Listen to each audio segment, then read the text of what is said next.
to another Nquire seminar.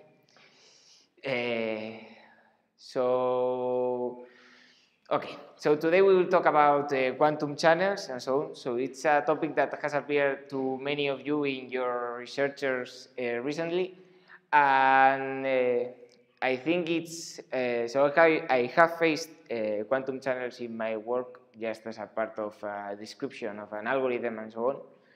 And the thing is that I have seen that we are not taught to understand quantum channels in a formal way in the ordinary path, academic path, okay? So typically, when we learn quantum mechanics, we start with the Schrödinger equation and with isolated systems, which evolve according to a unitary evolution and so on. And we learn many properties about the unitary evolution, for example, and many properties about unitary evolutions, for example, that they preserve the norm, or that their eigenvalues are have modulus 1, and so on. But we don't see so much what kind of properties do the evolutions that are not isolated or that interact with the environment or that have stochastic process. What kind of properties do those evolutions have, and how do we represent these kind of mappings for quantum states? So the idea here today is to see the formal definition of these kind of quantum channels, which are the most general representation of quantum evolutions, where we have input-output relations. Okay, so when the evolution can be described when you have an input state and an output state, and the process that does not depend in the state itself. It's like a black box where you have an input state and output state. Quantum channels are the most general representation for this kind of processes. And the idea is to see their mathematical definition and also some representations for these channels. Probably in the future we will do a second seminar about properties and so on, because I don't think today we will have time to enter in much detail. So, but today's part, it's important to see these kind of things. So first of all, let me start with a classical analog, because quantum channels are very typical to also characterize noise in quantum computers. So, for example, the bit flip channel, the amplitude dampening channel are those kind of usual channels that are explained, for example, in the Nielsen-Schwann, and also they are used in the Qiskit to simulate noise and so on. So these kind of channels have a classical analog, which are the classical noise channels. For example, the classical bit flip channel describes the probability that a bit has to undergo the following process. So, for example, classically, you only have two states, the 0 and the 1 state. And if the communication channel, you have a communication channel or a memory, and it's ideal, then the process goes from 0 to 0 and from 1 to 1. That's the information is preserved, the bit state. But if we have a bit flip channel, we can have the cross process 2 with a probability p. Okay, then the probability to preserve the initial state is 1 minus p. And we can describe this channel using a transition matrix. Okay, so if we describe the 0 state with the 0, 1, these vectors are probability distributions, okay, no amplitudes. And you describe the 1 state of the bit with 1, 0, then an arbitrary state can be described with a probability for the 0 state and the 1 state. Okay, so if you initially in a bit flip channel, no, me escuchaba mismo. So if initially in a bit flip channel you have this probability distribution and you undergo this process, the 0 has a probability to become a 1, the 1 has a probability to become a 0, and both of them have a probability to be preserved as such. So if we represent this mapping, then this can go to the same state with a probability, and this can undergo a bit flip with a probability p. So in a bit flip, we swap those two states. Okay, so this would be the output state. If you add these two, what you find is that you can describe this process with an identity here and a probability to swap. Okay? So what we find is that this kind of classical stochastic process, this classical noise process, can be described with these matrices that we call transition matrices. Okay? And in the case of an amplitude dampening challenge, what we have is that the zero state is preserved perfectly, so it cannot go to the one state, but the one state has a probability to drop to the zero state. So in this case, we will have a probability that the transition matrix is different, and in this case, what we write here is 0. You start from 0, then you must go to the 0 state, and you cannot go to the other one. And if you start from the first state, then you can go to the 0 state with probability p, and to the 1 state with probability 1 minus p. More or less, the idea is that we can describe this process with these transition matrices, okay? Then, these transition matrices in their columns tells us the different output possibilities for each of the states, okay? So the first column tells the different output possibilities for the first state, in this case the 0 state. So the 0 state can go also to the 0 state or to the 1 state. And the probability to go to the 1 state is 0, for example. So what we find is that the values in the column must add up to 1 because they are the different probabilities that can, of things that can happen to the 0 state. So we find that in a transition matrix, if we add up the columns of the transition matrix, they must add up to 1 always. It's a condition that they must have. Another thing is that if they must represent a probability distribution, then each of the terms must be positive. All of the terms have to be positive, okay, so that they represent a probability distribution.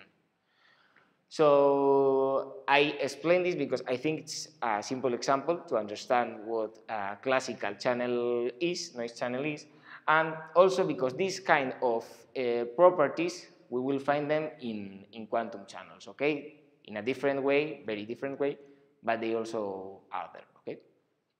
So let's start with quantum channels.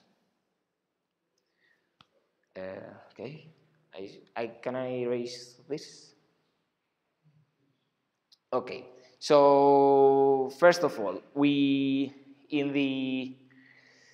can divide two kind of quantum systems, okay? The isolated systems and the open systems. So an isolated system, as we have said, and we are familiar with, the evolution is described with a unitary evolution. Okay, so in the case of a quantum system, we have an initial quantum state, which we can assume it's pure in this case, and this undergoes an evolution according to a unitary operator in this quantum state. So here we assume that the input and the output Hilbert space is the same, so the system is the same, and so on. So in general, let me use the notation H for the Hilbert spaces, and H prime I will use it for the output Hilbert space. And the operators, bounded operators acting on the Hilbert space, the set of these operators, I will denote it in this manner, okay? So this is the set of bounded operators acting on the Hilbert space representing the system, okay? So for example, the density matrices are part of these bounded operators. So this is important because the quantum channels will be mappings from density matrices to density matrices. It's not strictly a mapping from the Hilbert space to this Hilbert space. Okay? This is just a notation thing. This set is the set of bounded operators on the Hilbert space. Bounded operators in the sense that if they act on a state, on a vector that has a bounded norm, the output has also a bounded norm, more or less. Okay, so this in an isolated quantum system, a density matrix, or we can also describe its evolution with this usual notation. Okay? In a closed system, yes, in an isolated system. Okay, so I guess there is no need that I say that this unitary transformation, they preserve the trace of rho and they preserve the eigenvalues and so on. And okay, so in what we have in an open system, maybe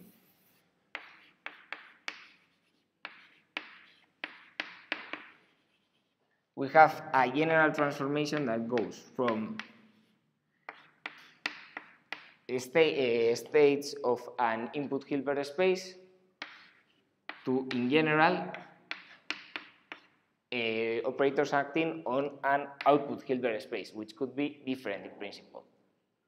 Okay, in an open quantum system, you may have yes, the evolution towards the same output system or towards other quantum system, for example. So these are the quantum. These kind of mappings are called quantum channels if they satisfy three particular properties. Okay. So the first property is linearity.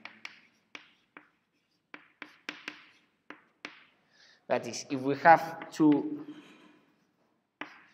any two input operators and a constant, complex constant, yes. So complex constants, then we must have that. This is the usual linear relation.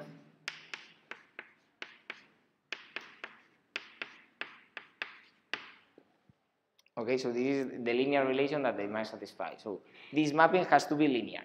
And this is because we expect that if our input state is a density matrix, or if, for example, we have two density matrices, and our input state is a combination of these two density matrices. Okay, so for example, with these two probabilities, which are complementary, we expect that if the channel acts in this state, this mixed state, we should find a mixture that is similar to mixing the output of this channel. Okay, so this is more or less the qualitative idea behind the imposing the linearity of these quantum channels, the quantum operators. So that's the first thing that we must ask.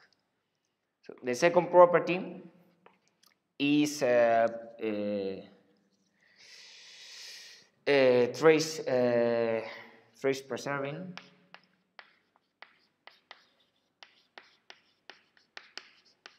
So of course, all of us should know that the trace of a density operator is 1. So we expect that if our quantum channel is a linear map, or it's a map from density matrices to density matrices, it must preserve that property. So in general, we ask that it preserves the trace of any input operator. So if we have an input operator A, which in principle may have, it will have a bounded norm, but maybe not 1. So in general, bounded operators have not trace 1. Then we expect that the trace of the output is equal to the trace of the input. Okay? So simply it's trace preserving. And that's because of the idea that it must preserve the probability of the density matrix. And finally, also density matrices must be positive.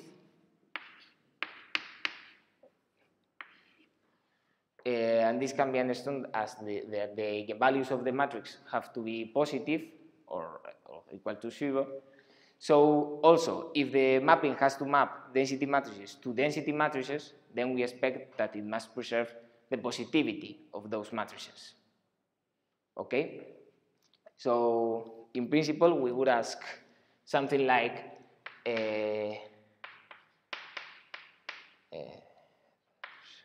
is positive whenever A is positive.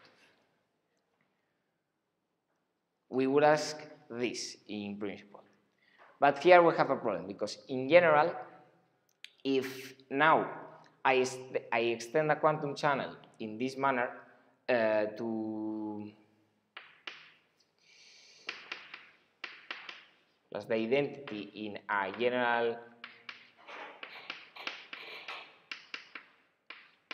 So imagine now that I extend our input quantum, our input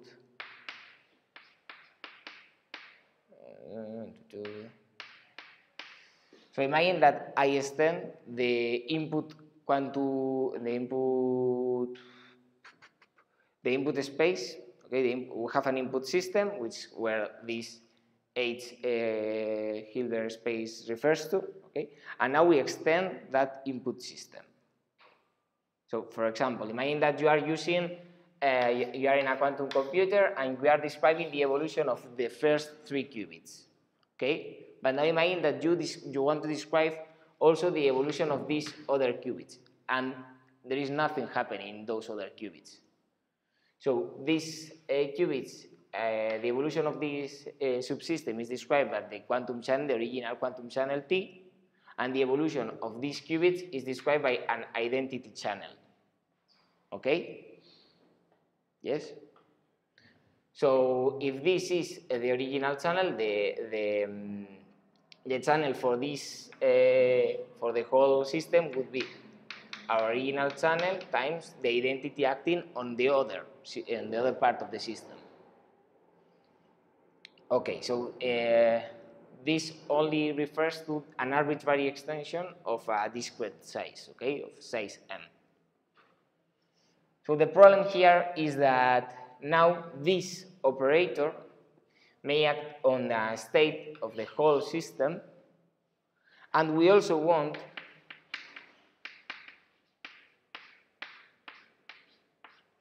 this state, this output state to be positive. Okay? So initially we thought about only asking for positivity, which is this thing, but now what we see is that if we want our channel to be to have a physical meaning, we need also that the extension of that channel with an arbitrary system is also positive. Okay, so there is this is a bit non-trivial, but this does not imply this, while this implies this, as far as you know. Okay, so while this is the positivity of the channel, that it preserves the positivity of any operator, of an operator, this is named this is the complete positivity of the channel, where this must be satisfied for any n, for any extension. Okay, more or less. So we ask for complete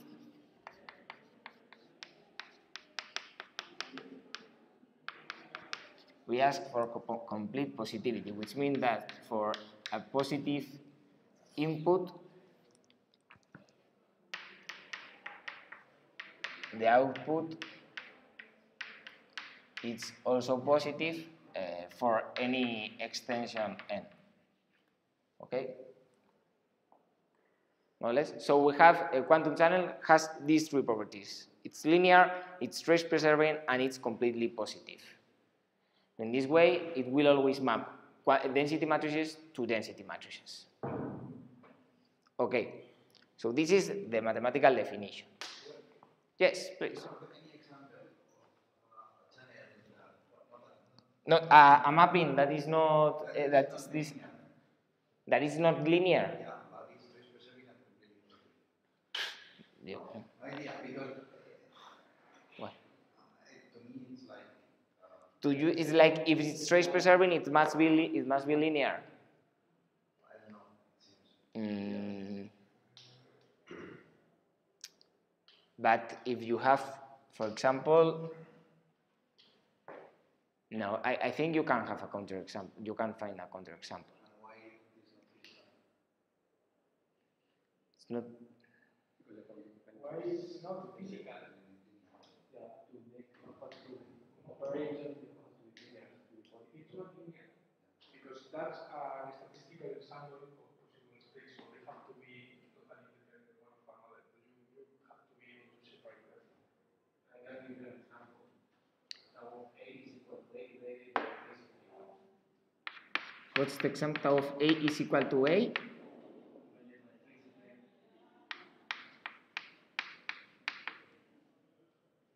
But this is not trace preserving, isn't it?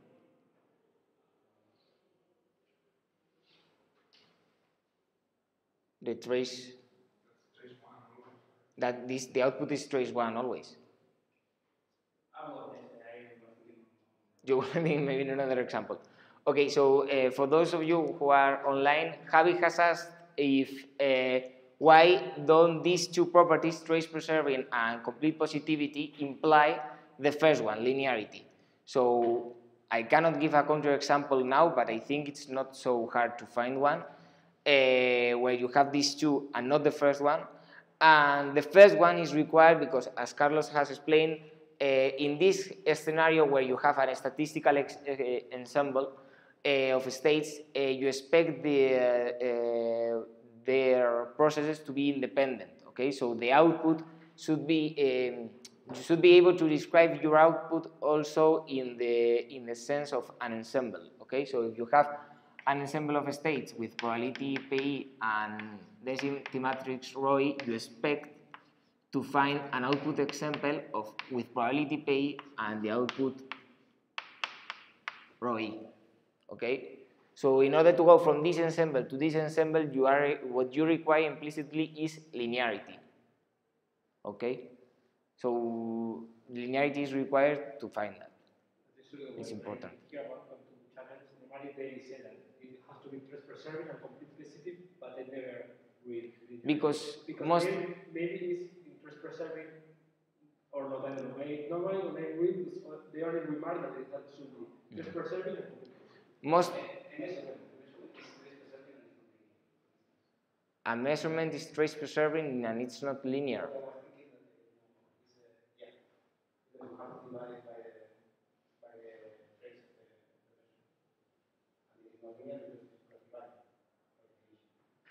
Okay, we will see now something about the measurements because I want to comment about non-trace preserving quantum channels because they are sometimes used to represent measurements. Okay, so I will erase this thing, but I will leave these properties right now. So sometimes we find, for example, in the Nielsen-Chuang, the definition about quantum channel does allow for non-trace preserving quantum maps, quantum channels, but they have to be non-trace increasing. Okay, so the condition transforms to the trace of the output state has to be smaller than the trace of the original state. Okay, and why is this useful? Okay, so for example, when you are dealing with measurements, for example, and you can have different outputs for an observable M, for example, you have an observable M with different output possibilities, small m. Okay. So, and you have an initial input state, and now you observe this input state and you observe the observable M, okay, one-shot measurement. And you find this value M, okay? So the final state, so this evolution where you know the output of your state is non-trace preserving. So for example, if you are measuring 0 or 1 in an input state, which is in this state, and you measure 0, then you know that you are in alpha 0, which is not normalized here. Okay? So as this is not normalized, the trace of this is lower than 1. Okay? And there is no problem with this, because if you want to normalize this thing, you only have to divide by the trace. Okay? And this trace is the probability to measure n.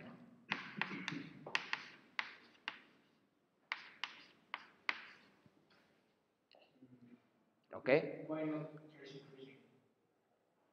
Why not trace increasing? Yeah, because why does the trace have to decrease? I mean, you are not being physical here.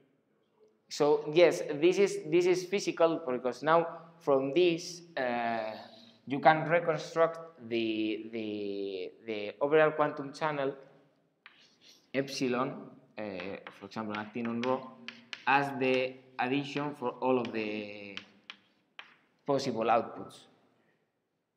And here the state that you obtain is directly the mixture when you do not know the output of the measurement. Okay? So for this, it's important that these outputs are excluded. So if you obtain one of these values, you don't obtain the other one. Okay? So this can be expressed also with POVMs and projective measurements and so on. And this is why sometimes you will find that the trace preserving property is not required, because sometimes they are used in this sense. We will use trace preserving maps today. Yes? E is trace preserving. EM not, but E, the general E is trace preserving. This is trace preserving. This one is trace preserving. This is not. But these ones are not trace preserving, because the trace of this of the output of the output state tells you the probability of that process to happen. So they define these operators in this manner because they are very useful then to work with POVMs, different measurements, projective measurements, and so on.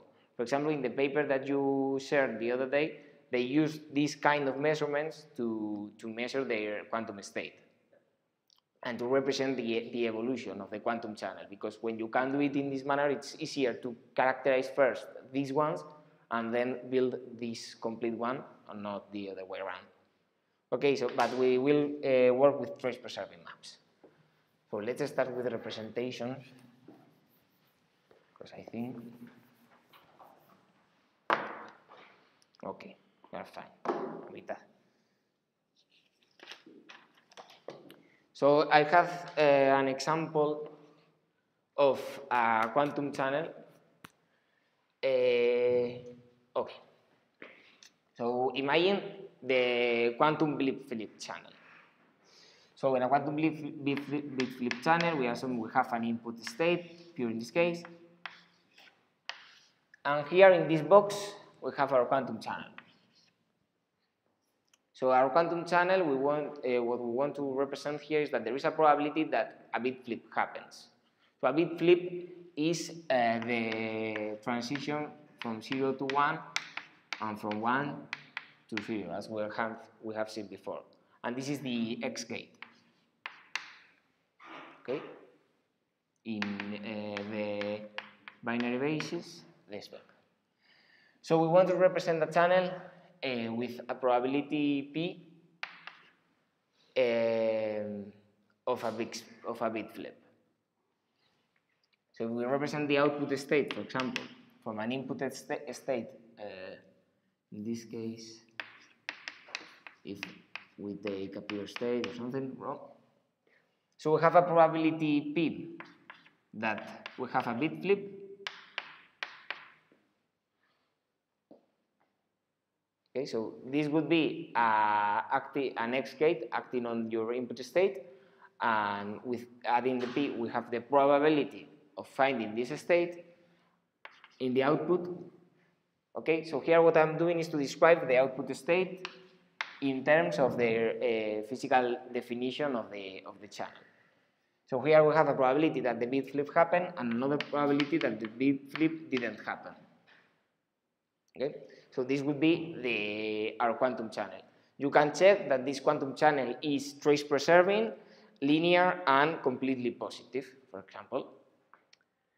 And okay, for example, if we have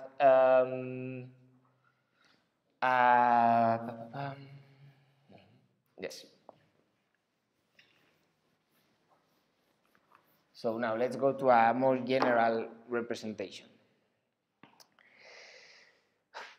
So before going to a general representation, we have I want to talk in terms of system and environment interaction because I think it's more intuitive. Okay, it's a bit slow, but okay.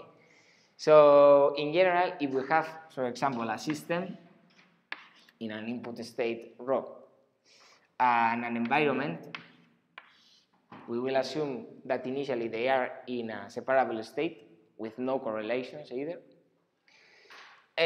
We assume that there is a big unitary that describes the joint evolution of this system, of the system with the environment, and that will describe the output that can possibly be in an entangled state. So here we have the input density matrix of the system, the input density matrix of the environment, and the output density matrix of the system plus environment, okay, which is described by the unitary transformation.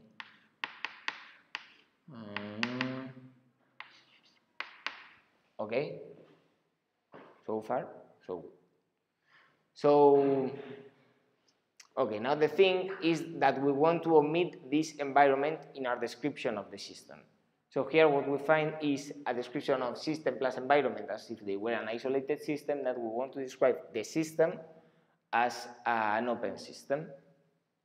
And to do this, what we can do is, if we know this initial state, then this output state only depends on the input state of the system. We assume this one is constant and this one is the one that can change. The final state of the system can be found computing the partial trace. Okay, so the final state of the system can be computed tracing out the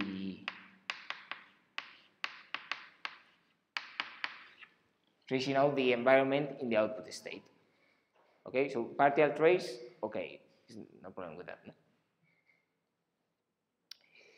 And so now the quantum channel will be our quantum channel for rho, where rho is this thing,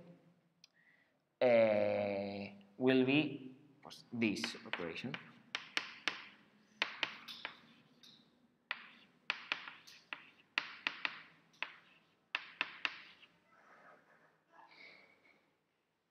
Okay, for example.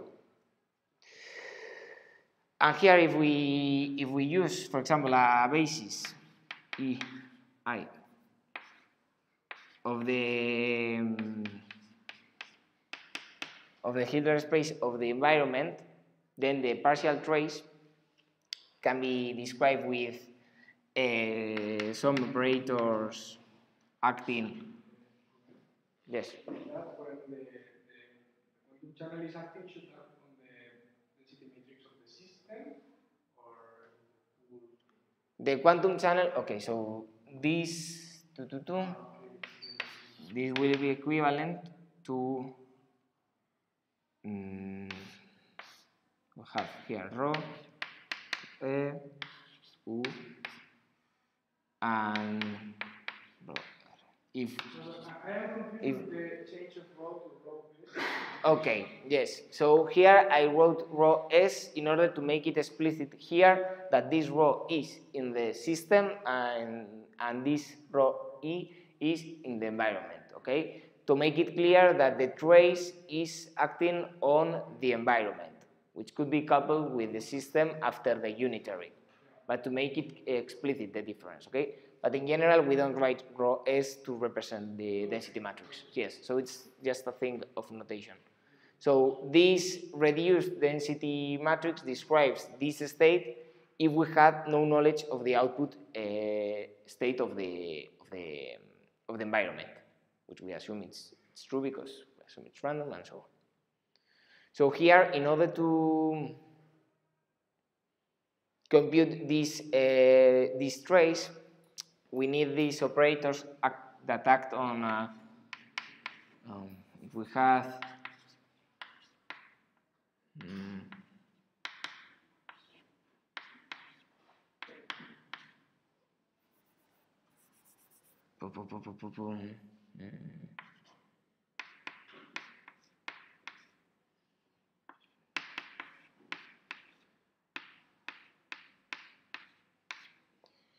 so I think it's easier if I use the upward notation. So if we define these operators as an identity acting on the system space and a projection on the environment, okay, so this means that yes, so this means that we are projecting on the environment, that we are acting with an identity in the system. I think this way of writing is not very formal, but I hope all of us can deal with it. So if we use these operators, then we can rewrite the trace as the following thing.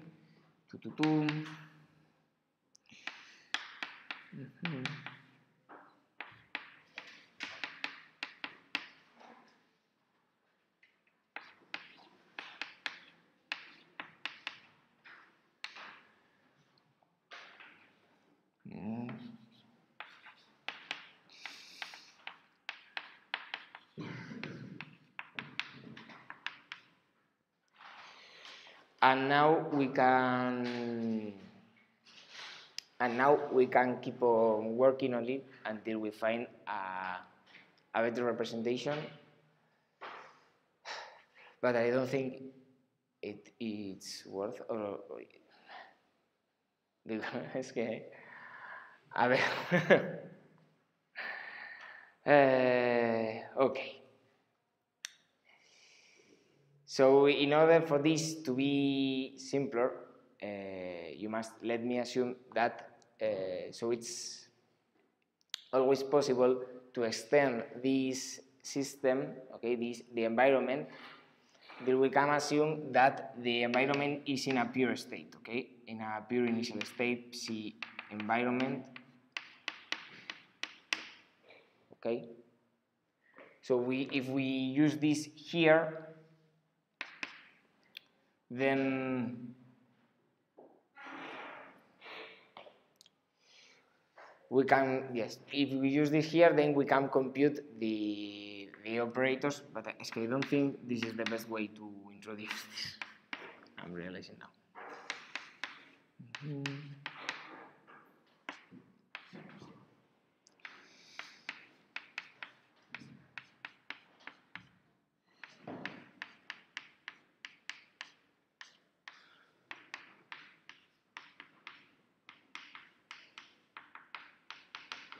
Okay, but we could go further here, but this was only an example, and I don't want to enter into this. Okay, so let me go into the more formal definition of the other way. Okay, but the idea here is to understand an example of a system and environment interaction.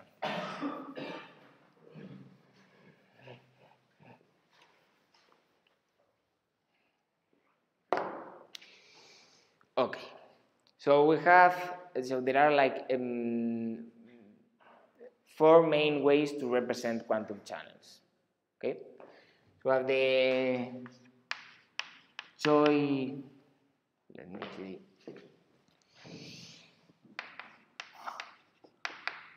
The Choi-Yamil-Koski matrix. matrix representation, the Krauss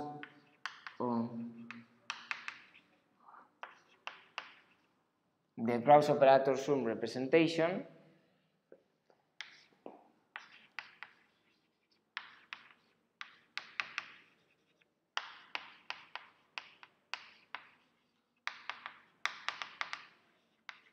the open system representation, and representing quantum channels as matrices due to the mapping from linear maps to matrices. Okay, so linear maps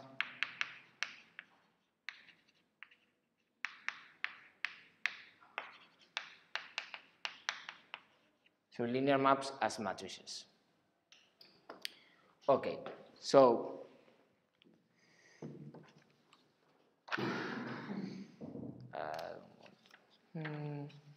okay. So the open system representation would be similar to the thing that I have shown you now, but a bit different. But let me start with the Choi-Minkowski representation, okay? So what this representation uses is that, first of all, that there is a one-to-one relation between these kind of maps and density matrices on a greater Hilbert space. Okay, so we have a map that goes from the input space to the output space, and we will find a matrix. Let me use big T for this and tau for the matrix, okay? In this other, okay.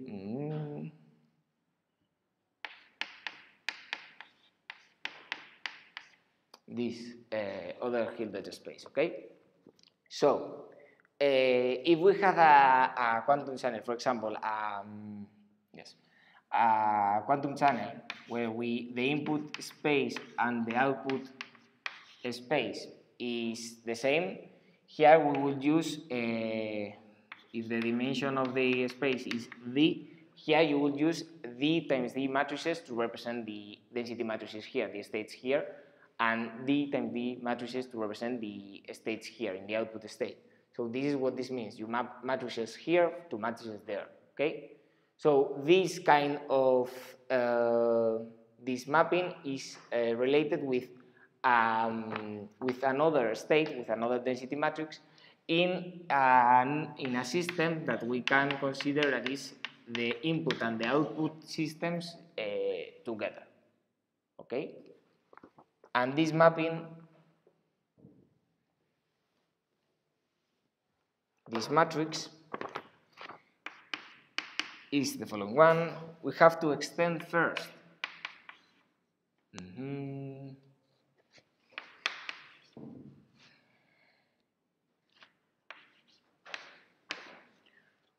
Okay, with D here, I think, yes. We have to extend first our mapping to the complete one. So, okay, and now we apply this operator on a maximally entangled state, which has the form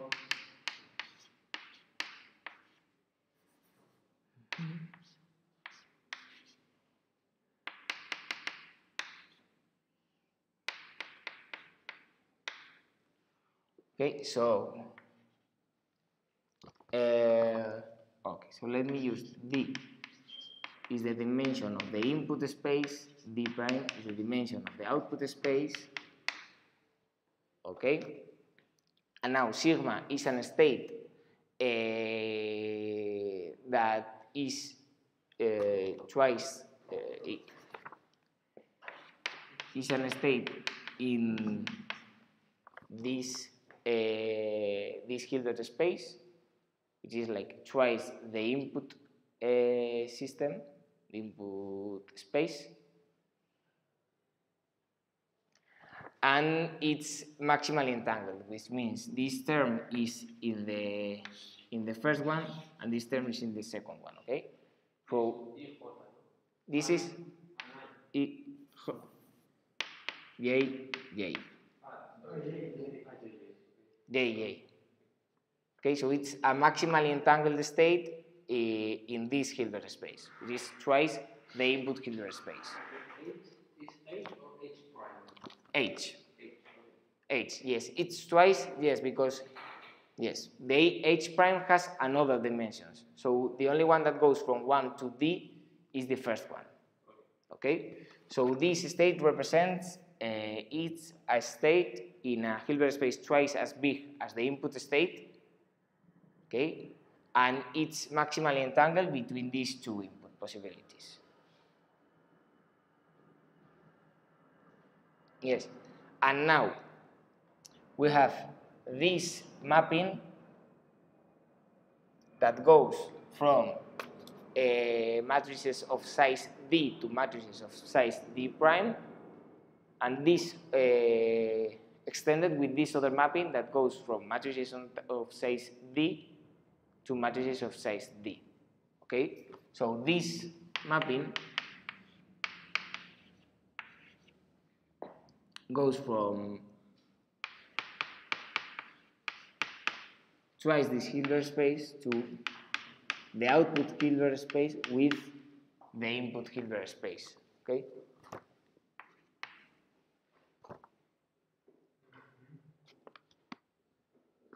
Because T goes from okay, no, this is with the B bonita. Okay. So T goes from here to there.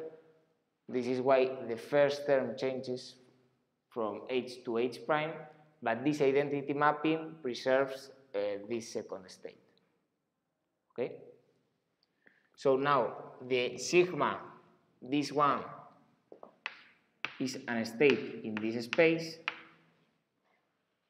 and is changed to the state tau as defined here in the other space.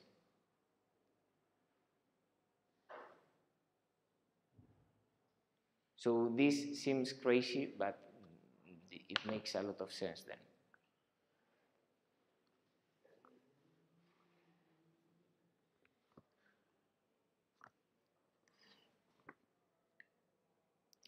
So the nice thing about this representation is that then it can be used to derive a lot of formal properties of the quantum channels, and all the others, the other representations are much easier seen coming from here than from other representations. Because the initial explanation that I was giving is very good if you have a simple case and a very intuitive case, but if your input and output spaces are a bit different, then you need to go to something like this, because with the other viewpoint you cannot describe them. Okay, so. I didn't understand the last part. So you said going from the projector of this state you explained? Yes.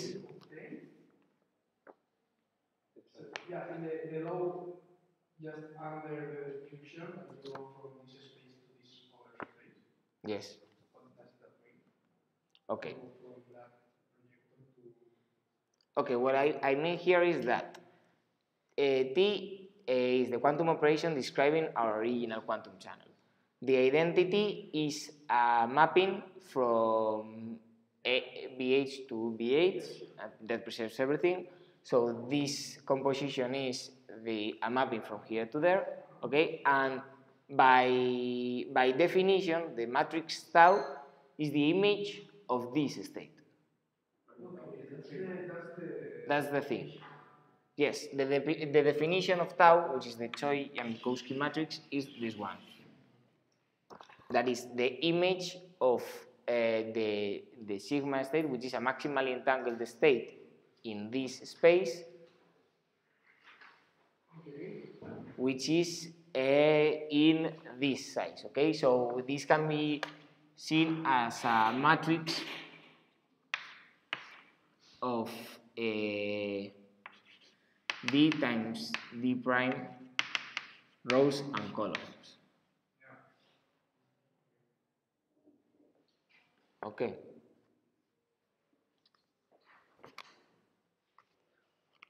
So that is just the image of the omega. Of this omega, yes, which is a maximal entangled state. Okay, and for any other state, you could do the same, but using the coefficients for each j, the same as the ones in your other state, and put the other j of the second one explained like that. But you could, I mean, you could do the same for any other state. For is this some particular for this state? okay, so this mapping is defined for any other state in the input in this input space. Which is the extension that is a similar mapping to an extension that we have seen here to state complete positivity. In fact, this matrix being positive, which is the output of this mapping for this particular case, ensures complete positivity. But, okay, so this is a particular choice to define the Choi and Minkowski matrix. There is no degeneracy, so it's not possible to find two quantum channels which give the same Choi.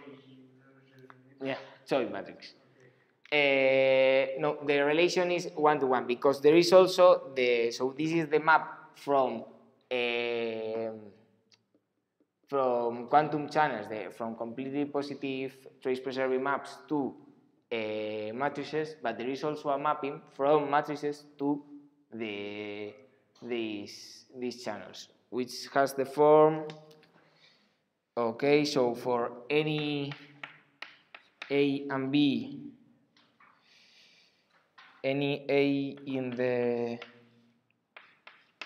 output and any B in the input, we must have that the trace of A times B is equal to D times trace of tau times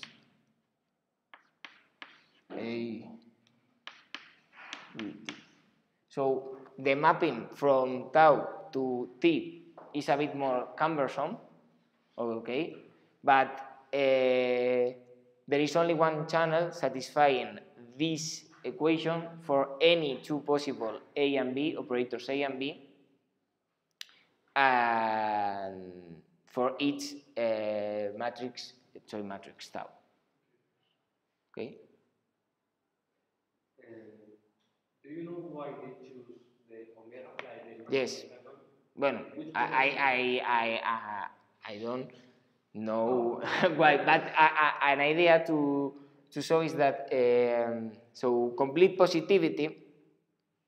There is a way to check complete positivity, and the way to check complete positivity, there is a result that states that if you apply this channel exactly extended with size d, not an arbitrary n, exactly with size d, okay, to the maximally entangled state. If you apply this channel to the maximally entangled state and the output result is positive, then the channel is completely positive for any other n. It can be a way to force this condition. That they So choose this to force, because the to force that is complete positive. no, the complete positivity is ensured by the positivity of this matrix. Okay, so I guess this is why it led to a representation, because they found then, oh, okay, so this matrix not only shows complete positivity, but also defines univocally the quantum channel. Okay. If you want to work with this Choi matrix quantum channel representation, shouldn't you do the trace at the end of the process? So when you do this T identity, when you start in the composition of the Hilbert and the Hilbert, and you go to the then you do also the partial trace of the secondary Hilbert space, or you have to keep working with that extended Hilbert space? Okay. Yes. In order to represent, yeah, because yes, in order to the toy matrix is defined in this Hilbert space, the complete the extended one, the one that includes the input and the output Hilbert space. If you want to get the output state, then of course what you will finally get is a density matrix in the output Hilbert space only. But in order to work with that evolution, you will have to work with matrices which are quite bigger. Okay, so the problem is that describing the evolution of a matrix it's a bigger work than describing the evolution of a column vector. So that's why you need this matrix that is that big. More or less, that's the qualitative idea, but that is easily seen when you go to the linear maps as matrices representation. Okay, so I don't know what here. It's 3:30, so I don't know if I can continue till 4 or it's it. No, no. I think it's. So the thing is that the initial part about the properties of quantum channels and the example and the other thing, I think it was important because if you were not familiar with quantum channels at all, in order to have an idea. And then this representation is I think the hardest one to understand because it's a bit of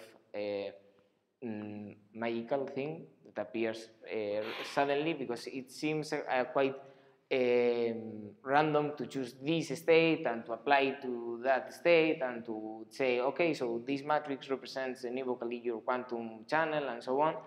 But then when you see the properties and you go to the other representations, it is a lot easier, okay? So I think we can leave it for another session, I think. No, better than, no? Okay. So thank you very much.